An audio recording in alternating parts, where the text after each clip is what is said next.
요즘 사는 게 어떻습니까? 이렇게 서로 주고받나요? 좀 어떤 때는 듣기 싫은데도 들리고 보이는 이 정치계는 끊임없이 극단적입니다. 내일 또 국회가 어떻게 될지. 그러다 보니까 우리 국민들 안에도 은근히 극단적인 대립과 분열이 있습니다. 사상적으로 보수와 진보로 나누어져 있고 또 이 사상의 간격이 너무 커서 조화는커녕 대화도 하기 힘든 그런 우리의 모습이 있죠. 경제적으로도 또 한쪽이 너무 극단적으로 가면 국민적인 위화감을 불러옵니다. 필리핀 같은 경우에 전 인구의 5%가 필리핀 전체 부의 90%를 장악하고 있죠. 부자는 자가용 비행기 타고 다니고요. 도시 전체가 아예 그 사람 땅인 경우도 있습니다. 지난번 필리핀 가서 설명을 듣는데 이 모든 도시가 어느 한 사람 거라고 그러더라고요. 야, 정말 답이 없는 나라구나. 그럼에도 또 나라가 돌아가는 게 신기해요. 어쨌든 균형 잡힌 발전이 거의 힘들다고 보면 틀림없습니다. 정도는 덜하지만 지금 우리나라도 부의 편중이 문제가 되고 또 여러 가지로 시끄럽죠. 개인적으로 우리가 생각을 해볼 때도 성격이나 어떤 우리의 생각하는 이 사고하는 이런 게 너무 극단적인 것은 바람직하지 않습니다. 또 화나 분노 이런 거를 조절하지 못하는 사람들, 평정심을 잃고 마음이 제자리에 있지 않은 사람들, 참 어려운 거죠. 사람이 저지르는 범죄가 계획적인 것을 포함하여 대체로 극단적인 경우에 일어난다는 거잖아요. 옛날 수도사들은 마음의 평정을 잃어버린 상태를 아케디아라고 그랬어요. 이 아케디아는 그리스어인데 지금 이 순간에 머물지 못함 그런 말입니다. 우리가 이 아케디아에 계속 빠져 있는 거죠. 정치, 경제, 국제관계를 덜먹이기 전에 우리가 일상에서도 얼마나 많이 아케디아를 경험하는지 모릅니다. 지금 이 순간에 머물지 못함. 7월, 8월 내내 우리 입에 달고 다닌 말이 뭐였습니까? 더워 죽겠다, 너무 덥다, 괴롭다, 잠을 못 자겠다. 왜 이러냐? 말이 아주 극단으로 치달을 때도 있었어요. 그러다가 이제 9월이 됐습니다. 이제 뭐라는지 알아요? 아침 저녁으로 너무 서늘하다, 춥다. 일주일 사이에 2주일도 안 됐는데요. 그 사이에 우리가 지금 더위를 잊어버리고 쌀쌀하다는 둥 이불을 바꾸고 뭘 야단이에요. 추우면 춥다고 야단이고 덥다면 덥다고 야단이고 이 아케디아의 상태. 좀 추우면 추운 대로 더우면 더운 대로 그 자리에 이렇게 머무는 옛 수도사들의 그 모습이 다시 좀 그리워집니다. 근데 우리 인류는 이 극단과 지나침을 경계하는 지혜를 꾸준히 말해왔어요. 우리 선조들이. 이게 중용이라 할까요? 유학, 유교에서는 대학, 논어, 맹자, 중용을 사서라고 하죠. 이 중에서 중용을 인간 행위의 최고 기준으로 보았습니다. 중용은 사실 학문적으로 말하면 굉장히 복잡하고 어렵습니다. 그런데 상식적으로 말하면 어느 한쪽으로 치우침이 없는 온당한 일 또는 지나치거나 모자람이 없는 알맞은 일, 그런 상태를 말하죠. 중용은 동양에서만 말하지는 않습니다. 서양에서도 중요한 덕목으로 강조됐어요. 아리스토텔레스의 니코마코스 윤리학이라는 게 있는데 거기 2장에는 전체적으로 보면 중용에 대하여 논하고 있어요. 그러니까 서구 사상이나 철학, 서구의 정신세계도 중용이 수천 년 동안 이어져 내려오고 있다는 거죠. 이 중용이라고 하는 것을 우리 일상생활에서 다른 용어로 우리가 사실은 많이 사용하고 있습니다.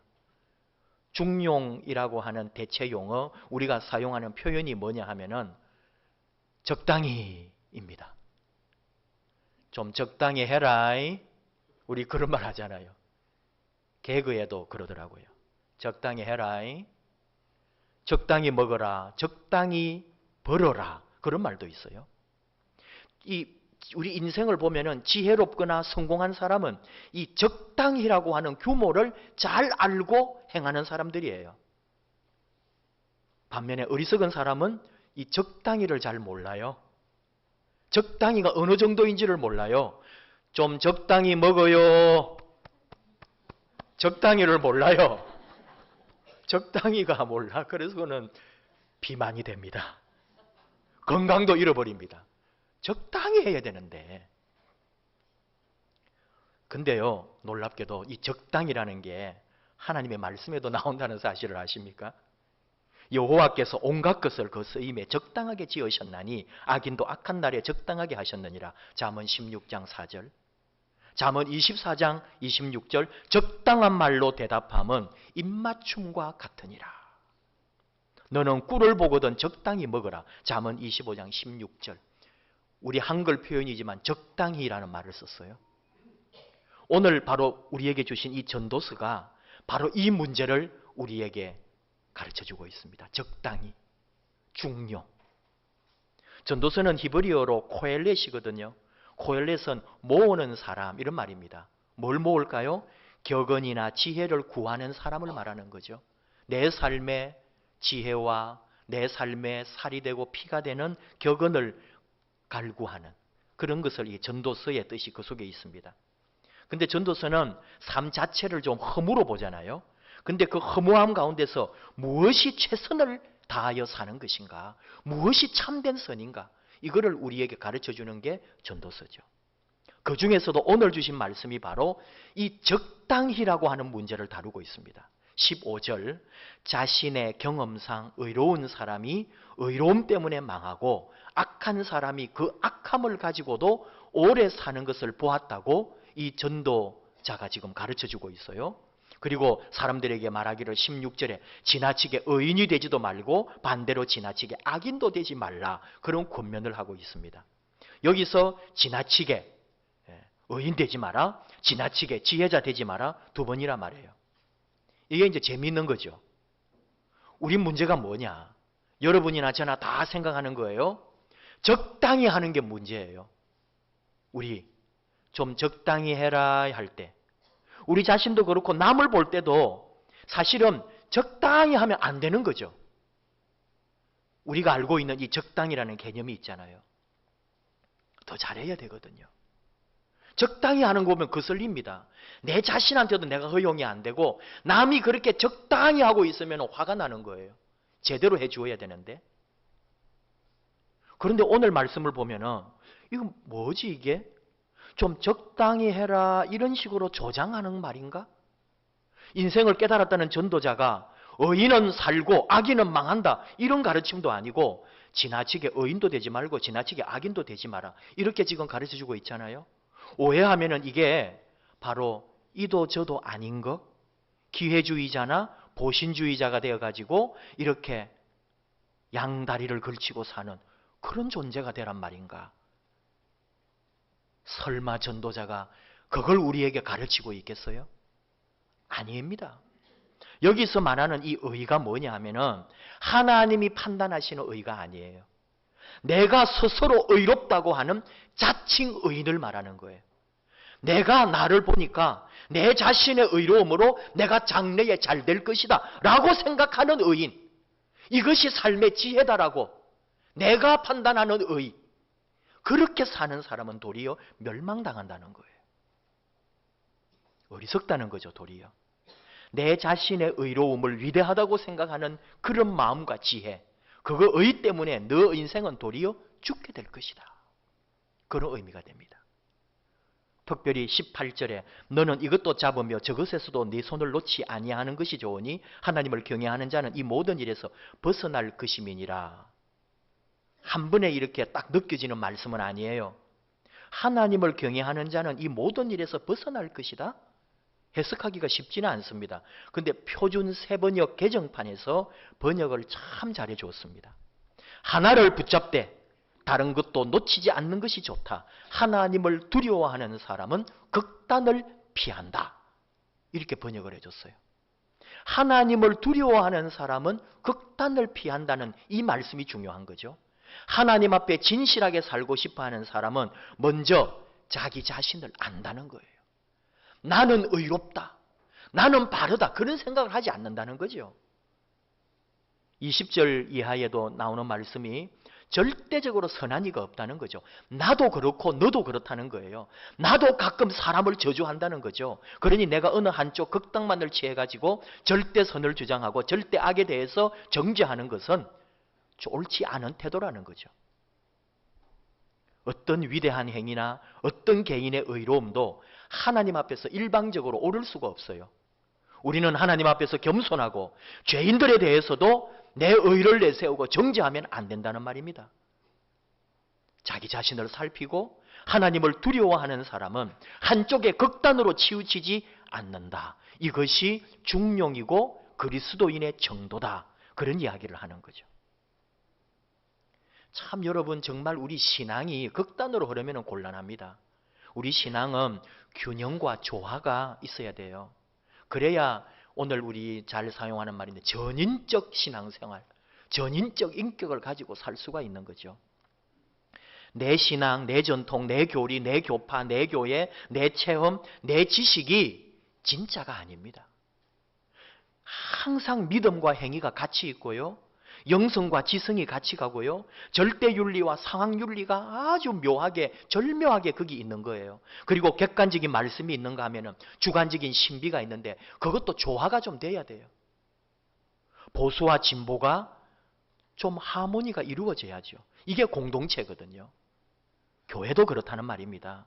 우리 사회도 마찬가지고 교회도 이런 것들이 서로 조화 있게 같이 어우러져 있어야 되는 거죠.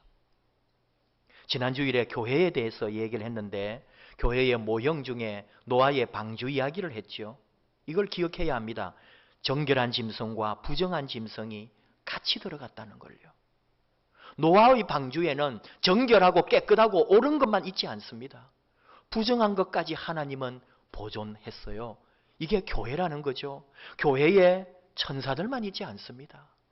교회는 의인과 악인이, 죄인과 하나님의 사람들이 공존하고 있는 거죠. 정결함과 부정함이 같이 있습니다.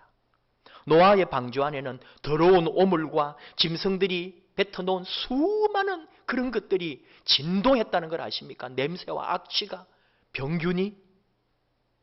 교회의 초함을 우리가 비난만 할 일이 아니에요.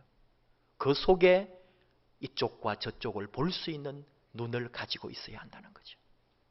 핵심은 뭐냐?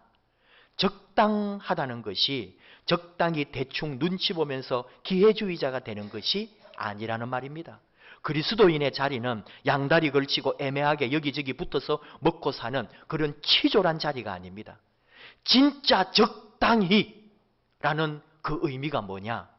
하나님께서 신명기서를 통해 보여줬어요. 5장 32, 33절. 그런즉 너희 하나님 여호와께서 너희에게 명령하신 대로 너희는 삼가 행하여 좌로나 우로나 치우치지 말고 너희 하나님 여호와께서 너희에게 명령하신 모든 도를 행하라. 그리하면 너희가 살 것이요 복이 너희에게 있을 것이며 너희가 차지한 땅에서 너희의 날이 길리라. 좌로나 우로나 치우치지 말라는 거예요.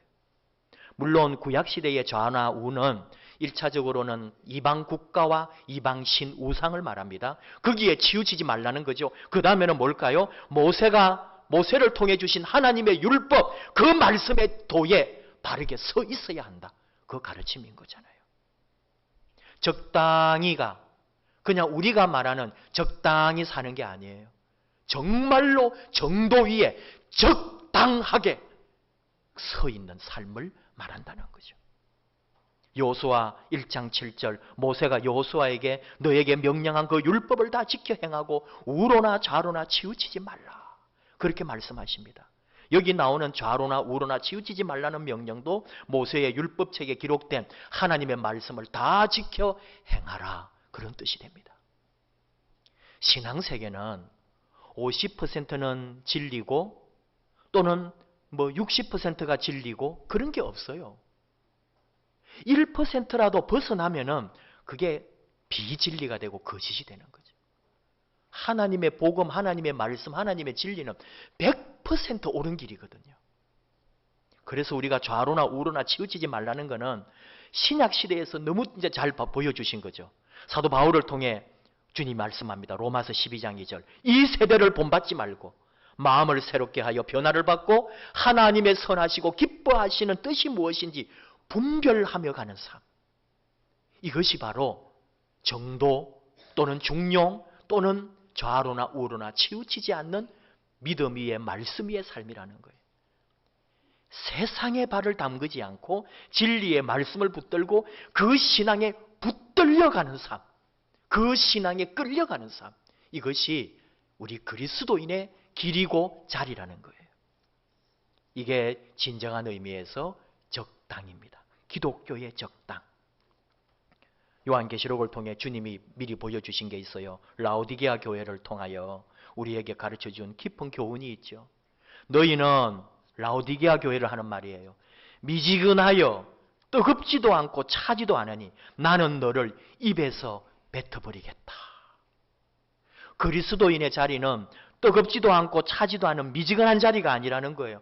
뜨거울 때는 뜨겁고 차가울 때는 차가울 수 있는, 그리고 그 신앙의 자리 정도에 바로 서 있는 것, 이것이 그리스도인의 자리라는 거죠.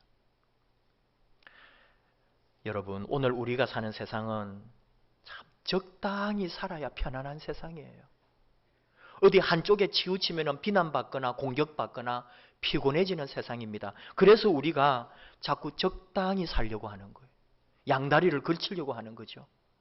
다원화 시대라해서 온갖 가치가 난무하고 진리의 절대 기준을 부인하는 상대주의의 도전이 얼마나 강한지 모릅니다. 뭐든지 편하면 좋고요, 뭔가 있어 보이면 더 좋고요, 뭐든지 사람들이 주목하는 그곳에 가 있으면 편안한 거예요. 그러니까 그리 따라가는 거죠. 겉으로 보기에 좋은 거, 외모지상주의, 이미지에 목숨 걸고, 돈이라고 하면은 감옥도 마다하지 않는 배금주의, 오늘 이 시대입니다. 그러니 우리 이렇게 교회 나와서 예배드리고 오늘 예수 믿고 산다는 삶이 얼마나 어렵고 기적 같은 일인지 모릅니다. 우리 오늘 이렇게 주일에 예배드리는 거는 기적을 지금 살고 기적의 바다 위를 걷고 있는 거예요. 그러다 보니까 우리 또 많은 사람들 중에는 적당하게 예수 믿고 적당하게 믿음 생활하려고 하는 사람도 있는 거죠. 못하면은 정 맞는다고 둥글둥글하게 그냥 두루뭉술하게 이렇게 지내려고 하는 거예요. 근데 그런 믿음은 없습니다. 아무리 극단적으로 치닫고 또는 양극화 위기의 시대에 살고 있지만은 우리 그리스도인은 말씀의 분별력, 영적 통찰, 하나님이 주신 이 진리와 말씀 위에 바르게 정도에 서 있어야 되는 거예요.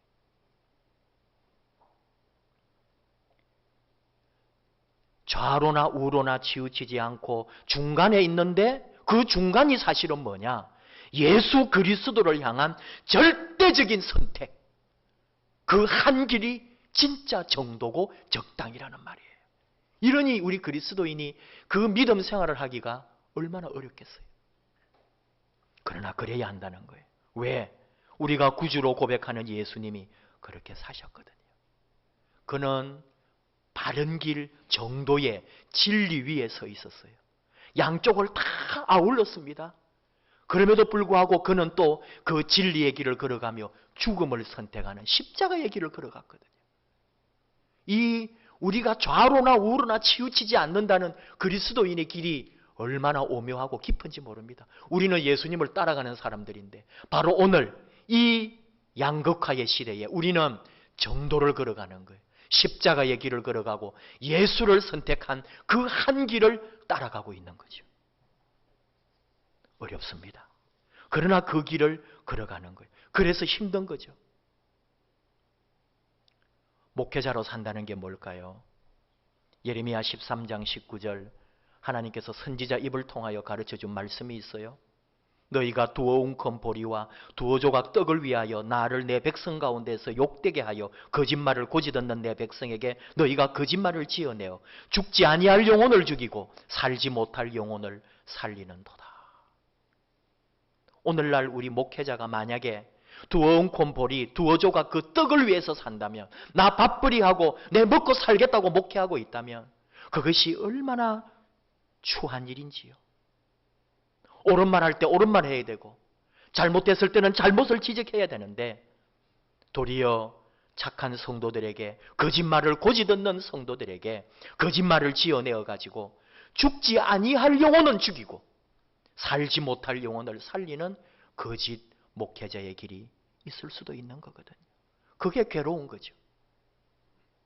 성도들의 삶이 얼마나 힘들고 현실이 얼마나 고통스러운데 목사는 책상 앞에 앉아서 한두 끼 금식했다면서 기도했다면서 스스로 위로하고 자기 사명 다 한 줄 착각한다면 그게 부끄러운 일 아닐까요?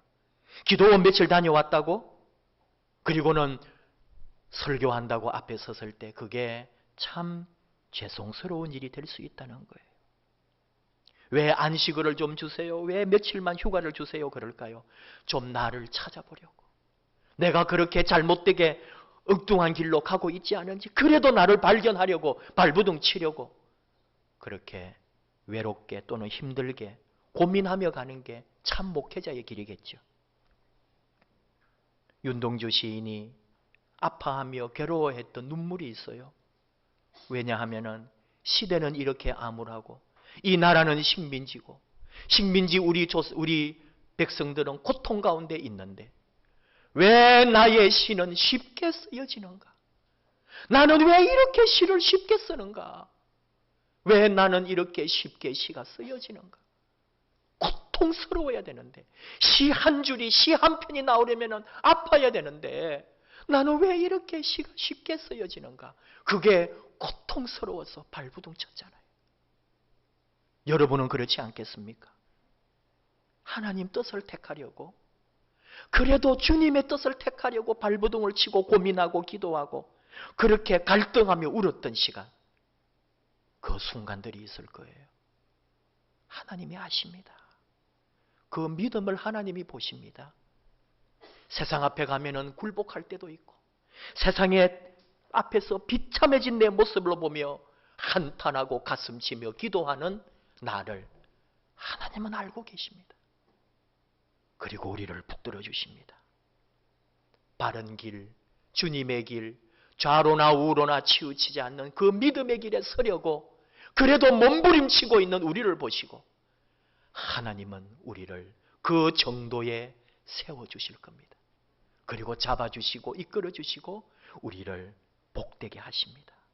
그 영혼을 하나님이 아시고 붙잡아 주십니다. 하나님께서 저와 여러분을 바로 그 진리와 말씀과 신앙의 길에 세워주시고 이 아름다운 9월, 이 아름다운 가을에 믿음의 열매, 성령의 열매, 참된 하나님으로 오시는 그 말씀의 열매들이 우리 안에 주렁주렁 열리기를 주님의 이름으로 축복합니다. 함께 찬양하기 원하는데요. 아버지만 믿습니다. 아버지의 그 사랑을 믿습니다. 우리는 거짓되고 우리는 부족하지만은 하나님이 우리와 함께 하셔서 하나님이 우리를 살려주시고 인도해 주실 줄 압니다. 아버지 사랑 내가 노래합니다. 그 사랑, 그 은혜 노래합니다. 우리 함께 찬양합시다.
고백합시다. 아버지 사랑 내가 노래해. 아버지 사랑 내가 노래해.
이루실 그 사랑 죽음도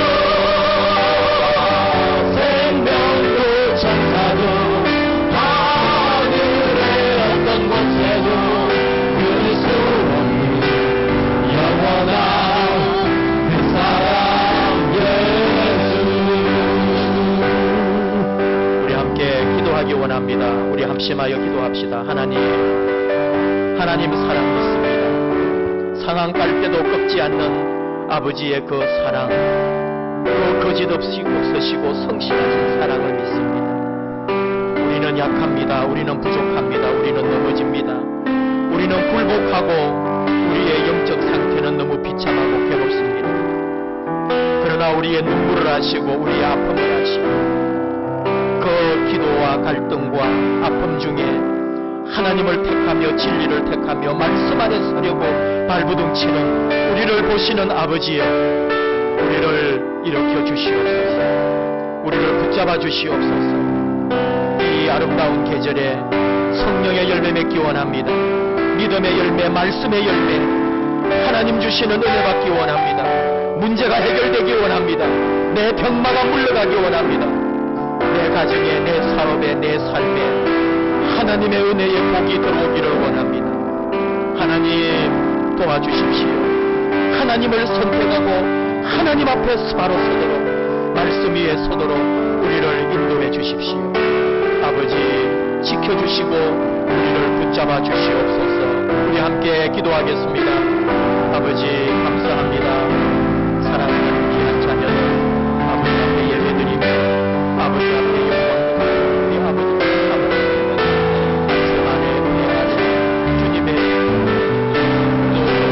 주님을 선택하며 우리 주님 앞에 바로 서기를 원하고 주님의 뜻 앞에 순종하기를 원하는 자녀들의 기도 소리와 그 마음의 소리와 그 부르짖음을 아버지가 기억하여 주시옵소서. 힘들고 어려운 이 시간, 너무나 괴롭고 아픈 이 현실 속에서 하나님 앞에 그 주님의 선택과 주님의 뜻 앞에 서기를 나아가는 살아가는 자녀들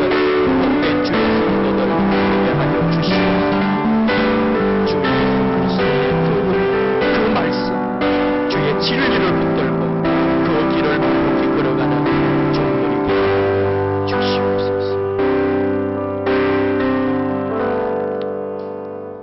아버지 하나님 감사합니다. 사랑하는 자녀들 아버지만 바라봅니다. 아버지만 의지합니다.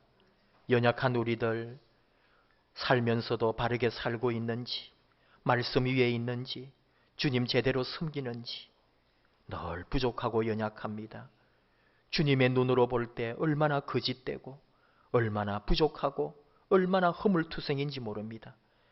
그래도 기도하며 그래도 주님 앞에 바로 서려고 발부둥치고 주님 앞에 그 말씀대로 믿음을 선택하려고 울었던 우리들의 시간과 우리의 눈물을 기억해 주시옵소서.